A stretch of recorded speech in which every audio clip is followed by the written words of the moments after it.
পূর্ববর্তী ভিডিও ছিল সরল দোলকের জন্য ল্যাগ্রাঞ্জের সমীকরণ কিভাবে নির্ণয় করব সেটা নিয়ে। এর ধারাবাহিকতায় আজকে আমাদের টপিক হবে অটোট মেশিন, এবং আমরা এইটা নির্ণয় করব যে অটোট মেশিনের জন্য ল্যাগ্রাঞ্জের সমীকরণ কেমন হবে।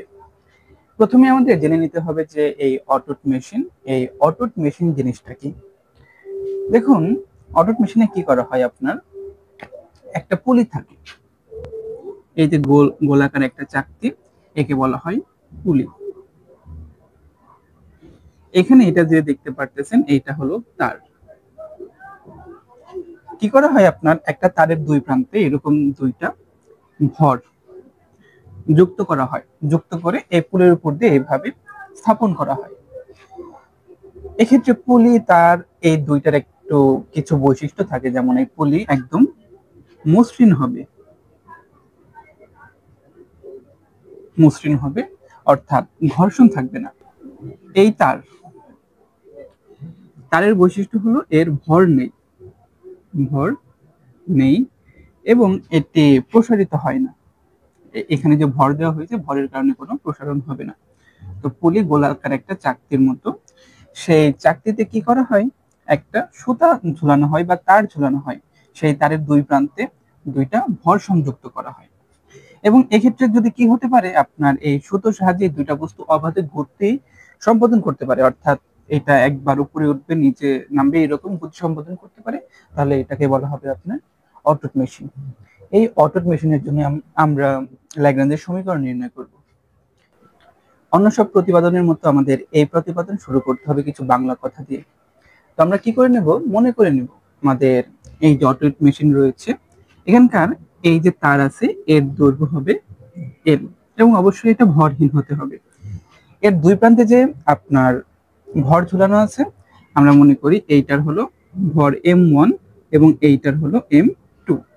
সুতার দৈর্ঘ্য এল, এইটা M1, এইটা M2 ভর। এখন আমরা এখানে কি করব, সাম্য রেখা আঁকবো। মনে করুন এই বরাবর সাম্য রেখা। সাম্য রেখা বলতে কি বোঝায়, এইখানে আপনার বিভব শক্তি এর শূন্য হবে। এখান থেকে আপনার এই M1 ভরের যে অবস্থান, সেটাকে আমরা কল্পনা করে নিচ্ছি এক্স, যেমনটা যে এইখানে লিখেছি M1 ভরের বস্তুর অবস্থান এক্স। সেক্ষেত্রে আপনি দেখুন, যদি আপনার এইটুকু এক্স হয়, যেমনটা ধরে নিয়েছি, এইটুকু হবে আপনার এল মাইনাস এক্স। চিন্তা করুন এইভাবে যে এইটা হলো এল দৈর্ঘ্যের একটা তার। আপনি যদি এই অংশটুকুকে এক্স কল্পনা করেন, তাহলে এইটুকু কি হবে, আপনার এল থেকে এক্স বাদ দিলে যতটুকু থাকবে ততটুকু। ঠিক একই ব্যাপারে এখানে হয়েছে। যেহেতু আমাদের ল্যাগ্রাঞ্জের সমীকরণ বের করতে হবে, ল্যাগ্রাঞ্জের সমীকরণ বের করার আগে আমাদের সেই সিস্টেম থেকে ল্যাগ্রাঞ্জিয়ান বের করতে হয়। ল্যাগ্রাঞ্জিয়ান যাকে আমরা প্রকাশ করি এল দ্বারা। এল সমান সমান হয় টি মাইনাস ভি। টি হলো গতিশক্তি, ভি হলো বিভব শক্তি। গতিশক্তি থেকে বিভব শক্তি বাদ দিলে যে রাশিটা পাই তাকেই বলা হয় ল্যাগ্রাঞ্জিয়ান। এরপরে এই ল্যাগ্রাঞ্জিয়ানের সাহায্যে আমরা ল্যাগ্রাঞ্জের সমীকরণ নির্ণয় করি। সেই ল্যাগ্রাঞ্জের সমীকরণ হয় এইরকম, d by dt del L by del x dot minus del L by del x সমান সমান 0। আমাদের কি করতে হয়, আমাদের এই সমীকরণ, এটা হলো ল্যাগ্রাঞ্জের সমীকরণ। এই ল্যাগ্রাঞ্জের সমীকরণের জন্য লাগে আমাদের এল বা ল্যাগ্রাঞ্জিয়ান। সেই ল্যাগ্রাঞ্জিয়ানের জন্য আমাদের লাগে গতিশক্তি এবং বিভব শক্তি। তো আমাদের কি করতে হবে, প্রথমে এই গতিশক্তির জন্য এই সিস্টেমের জন্য গতিশক্তি নির্ণয় করব, এরপর বিভব শক্তি নির্ণয় করব, তারপর ল্যাগ্রাঞ্জিয়ান বের হবে মাইনাস করলে, সেটা এখানে ইনপুট দিলে আমরা এই সিস্টেমের জন্য ল্যাগ্রাঞ্জের সমীকরণ পেয়ে যাব। প্রথমে আমরা নির্ণয় করব এর গতিশক্তি, এই অটোট মেশিনের গতিশক্তি। দেখুন আমাদের এখানে দুইটা ভর বিদ্যমান, M1 এবং M2। আমাদের এটার জন্য আলাদা করে গতিশক্তি বের করতে হবে, এটার জন্য আলাদা করে গতিশক্তি বের করতে হবে, করে আমরা দুটো যোগ করব। যোগ করলেই এই সিস্টেমের জন্য গতিশক্তি পাবো। তাহলে প্রথম যে এইটা আছে M1 ভরের বস্তুটা, এর গতিশক্তি হবে হাফ M1 V1 স্কয়ার। আমরা ধরে নিচ্ছি যে এইটা যে M1 ভরের বস্তু আছে, এটা V1 বেগে গতিশীল, প্লাস হাফ m2 v2 উপর স্কয়ার। আমরা এটা ধরে নিচ্ছি এর যে গতিবেগ সেটা হলো v2, তার উপর স্কয়ার করলে এভাবে আমরা এর গতিশক্তি সমীকরণ পাবো। তো আমরা চাইলে তার অবস্থান থেকে, এখানে যে অবস্থান দেওয়া আছে সেখান থেকে আমরা তার গতিবেগ পাইতে পারি, বেগের মান পাইতে পারি। এখানে অবস্থান কি দেওয়া আছে, x, অবস্থান x, একে আমরা সময় সাপেক্ষে অন্তরীকরণ করলে আমরা পেয়ে যাব বেগ। এই রাশিটাকে অর্থাৎ বেগকে আবার এইভাবে প্রকাশ করা যায়, অবস্থান তার উপর একটা ডট।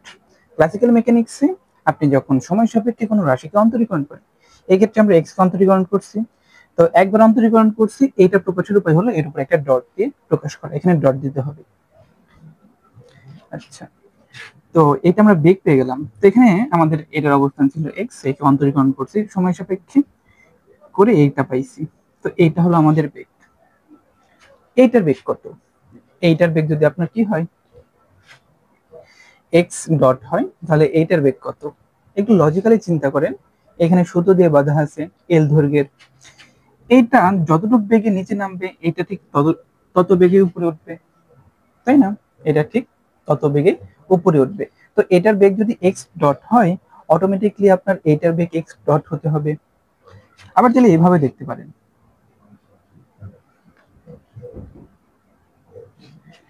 আমরা এইটা m2 এর অবস্থান হলো এইটা l মাইনাস এক্স, তো এইটাকে আমরা সময় সাপেক্ষে অন্তরীকরণ করব। সময় সাপেক্ষে অন্তরীকরণ করলে এল এখানে ধ্রুবক, এল এখানে ধ্রুবক, তাহলে আমাদের এটা হবে, এখানে হবে 0 মাইনাস, আমরা এক্স কে অন্তরীকরণ করব, এরকম রাশি পাবো যেটা সমান সমান মাইনাস এক্স ডট। এখানে জাস্ট মাইনাস চিহ্ন থাকার কারণ, এখানে দেখেন এইটা যখন এটার বেগ আর এটার বেগ এর দিক ভিন্ন, এটা যখন নিচে নামে এটা উপরের দিক ওঠে, এই কারণে আপনার কি এখানে আপনার মাইনাস চিহ্ন আসে। তবে বেগের মান সমান, উপরে উঠুক নিচে উঠুক বেগের মান সমান। m1 ভরের জন্য আপনার এক্স ডট, m2 ভরের জন্য বেগের মান সেই এক্স ডট। আমরা কি করব, এই v1 এবং v2 এর জায়গায় আমরা এক্স ডট বসাবো, তাহলে সমান সমান হাফ m1 এক্স ডট এর উপরে স্কয়ার প্লাস হাফ m2 এখানেও এক্স ডট তার উপরে স্কয়ার। এইটা সমান সমান আমরা এখানে দেখুন, আমরা এক্স ডট কমন নিতে পারি প্লাস হাফ কমন নিতে পারি।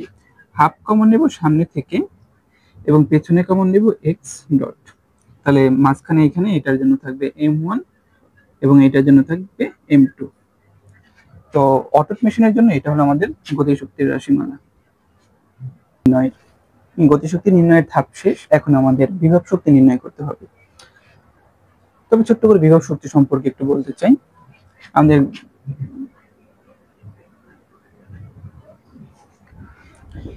ধরুন এইটা হলো ভূমি, বা এটাকে আমরা বলতে পারি, এই রেখাটাকে বলতে পারি সাম্য রেখা। সাম্য রেখা মানে এখানে আপনার বিভব শক্তি শূন্য, বাস্তবে হতে পারে বা আমরা ধরে নিতে পারি।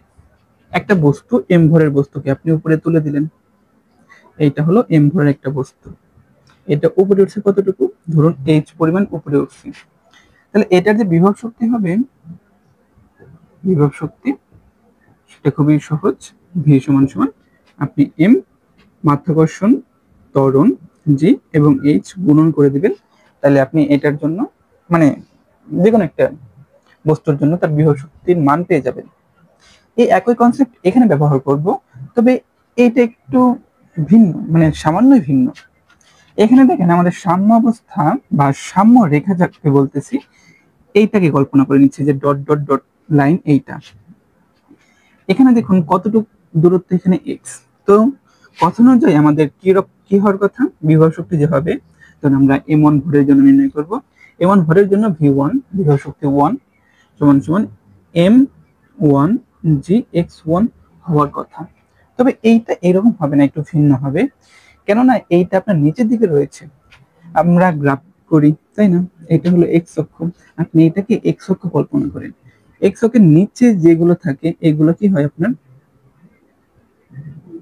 ঋণাত্মক, এই অক্ষের নিচের এই সবটুকুই হলো আপনার ঋণাত্মক। তো এখানেও আপনার যে অবস্থান আছে এই x এর মান, এই x এর মান হলো ঋণাত্মক।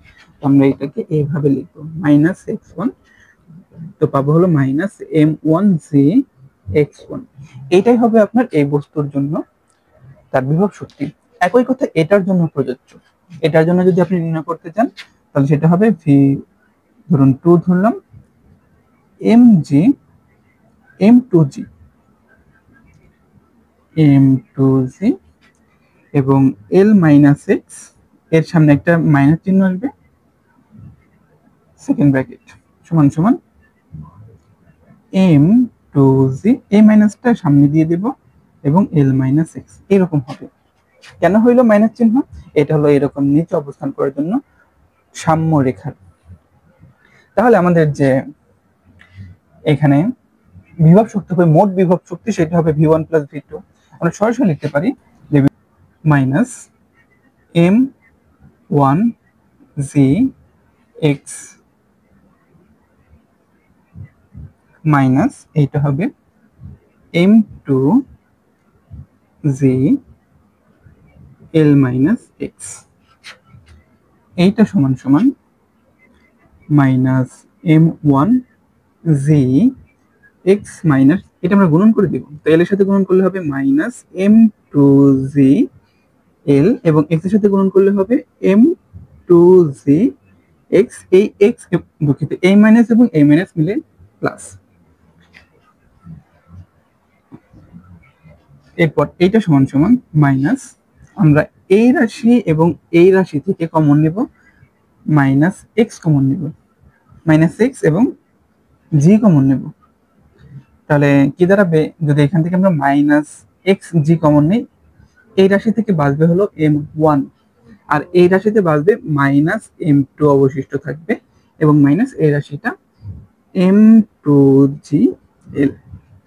এটাকে একটু যদি বুঝিয়ে লিখি এরকম হবে -m1 -m2 গুণন gx -m2gl। তো আমাদের অটট মেশিনের জন্য এটা হলো আমাদের বিভব শক্তির রাশিমালা। ল্যাগ্রাঞ্জিয়ানের জন্য প্রয়োজনীয় মান, গতিশক্তি এবং বিভব শক্তি আমরা পেয়ে গেছি। এখন এই সমীকরণে আমরা কি করব, গতিশক্তি এবং বিভব শক্তির মান বসাবো এবং ল্যাগ্রাঞ্জিয়ান নির্ণয় করব। তো এইভাবে লিখতে হবে ল্যাগ্রাঞ্জিয়ান l = t - v, এখানে t এর মান বসাবো এবং মাইনাস দিয়ে এখানে v এর মান। এরপর এখানে কি করা হয়েছে, জাস্ট মাইনাস দিয়ে গুণন করা হয়েছে, a - a প্লাস হয়ে গেছে এবং a - a প্লাস হয়ে গেছে, তাছাড়া বাকিটুকু সিম্পল। এখন আমাদের কাজ হবে ল্যাগ্রাঞ্জের সমীকরণ বের করা। তবে আমরা সেই ধাপে যাওয়ার আগে ছোট ছোট করে এই অংশ এবং এই অংশের মান আলাদা করে নির্ণয় করব। তো এখানে প্রথমে এই অংশের কাজ করব, d/dt del l by del x dot সমান সমান d/dt। আচ্ছা, প্রথমে এইটুকুর উপর একটু নজর দেওয়া যাক। এইটুকু আমরা এখানে করে দেখাবো না, সরাসরি উত্তর বের করার চেষ্টা করব। দেখুন আমাদের এখানে x ডট কোন কোন ফাংশনে আছে, এইটাতে আছে, এইটাতে নাই, এইটাতেও নাই। এর মানে যখন আপনি x ডটের সাহায্যে আপনি l কে অন্তরীকরণ করবেন, এটা আপনার ধ্রুবক হয়ে যাবে, তখন আপনি অন্তরীকরণ করলে এটার জন্য পাবেন 0 এবং এটার জন্য পাবেন 0, শুধুমাত্র এইখানে আছে x ডট স্কয়ার। তাহলে অন্তরীকরণ হবে এরকম যে half m1 plus m2 into, একে অন্তরীকরণ করলে পাবেন 2x ডট, এরকম সমান সমান d/dt থার্ড ব্র্যাকেট a2 এবং a2 কাটাকাটি থাকবে m1 plus m2 bracket close x dot সমান সমান। এখন এইটা দিয়ে আমরা একে অন্তরীকরণ করব, t এর সাপেক্ষে পুরো রাশি, এইটা হলো ভর, ভর ধ্রুবক, এই কারণে কি করবেন, এটা আপনি বাইরে আনবেন, m1 প্লাস m2 এটা বাইরে আসবে, শুধু প্রয়োগ হবে আপনার কার উপরে, এই x ডটের উপরে সময়ে প্রয়োগ হবে, মানে সময়ের অন্তরীকরণ প্রয়োগ করতে পারবে। তো একটু আগে আমরা বলেছিলাম, যখন শুরু করি তখন বলেছিলাম যে সময় সাপেক্ষে অন্তরীকরণ আমরা ডটের সাথে প্রকাশ করি। তো এখানে আমরা অলরেডি একবার অন্তরীকরণ করেছি, এক্স ডট, একটা ডট দিয়ে প্রকাশ করতেছি, এখন আরেকবার করা লাগতেছে। তো এটাকে আমরা এইভাবে লিখতে পারি যে এক্স ডাবল ডট, এইভাবে প্রকাশ করব। এখন আমাদের এই অংশের মান বের করতে হবে। তো এটা আমরা সরাসরি এখান থেকে নির্ণয় করব, এক্স এর সাপেক্ষে এল কে, অর্থাৎ এটাকে। তো এক্স কোথায় কোথায় আছে এটা দেখেন, একটা হলো এক্স এইখানে আছে, এইখানে নাই, এবং এইখানটাতেও নাই। তার মানে আপনি যখন এক্স এর সাপেক্ষে এটাকে অন্তরীকরণ করতে যাবেন তখন আপনি এইটাও জিরো পাবেন, এইটাও জিরো পাবেন, শুধু বসবে হলো এটার জন্য। তাহলে এটা সমান সমান ডেল বাই ডেল এক্স। আপনি জাস্ট এইটাকে অন্তরীকরণ করতে পারেন। যদি এইটাকে অন্তরীকরণ করেন তাহলে কি হবে, আপনি দেখেন এখানে যদি আপনি ডেল বাই ডেল এক্স বসায় দেন, আপনার এক্স একটাই আছে, এটা উধা হয়ে যাবে, উধা হয়ে জাস্ট থাকবে এরকম m1 মাইনাস m2 জি, এটাই অবশিষ্ট থাকবে। এখন যখন ল্যাগ্রাঞ্জিয়ান নির্ণয় করা শেষ হয়ে গেছে তখন আমাদের জাস্ট ল্যাগ্রাঞ্জের সমীকরণ ব্যবহার করার সময় এভাবে লিখতে পারেন, ল্যাগ্রাঞ্জের সমীকরণ এটা হলো d by dt del L by del x dot minus del L by del x সমান সমান 0। তো আমরা এই দুটো পদের মান নির্ণয় করেছি, একটা ছিল এইটা, আরেকটা হলো এইটা। তো এখানে আপনি সরাসরি বসিয়ে দেন, সেটা হবে হলো এটার মান m1 plus m2 x double dot minus m1 minus m2 জি, এইটার মান এটা সমান সমান 0। এই অংশটাকে ওই পাশে পাঠিয়ে দিব, যদি আমরা 0-র ওই পাশে পাঠিয়ে দিই তাহলে আমাদের রাশিটা দেখতে এরকম হবে। আর এখন কি করব, এই m1 প্লাস m2 টাকে ওই পাশে পাঠিয়ে দিব, সেটা তাহলে হবে m1 minus m2 divided by m1 plus m2। এখানে যে গুণন অবস্থায় আছে এটাকে আরেকটু ফ্যান্সি ওয়েতে লেখা যায়, উপরে হবে m1 minus m2 divided by m1 plus m2, এবং যেটাকে গুণন করে এই পাশে লেখা যায়। এবং এখানে যে রাশিটা দেখতে পারতেছেন এটাই হলো আপনার এই রকম একটা অটুট মেশিনের জন্য ল্যাগ্রাঞ্জের সমীকরণ।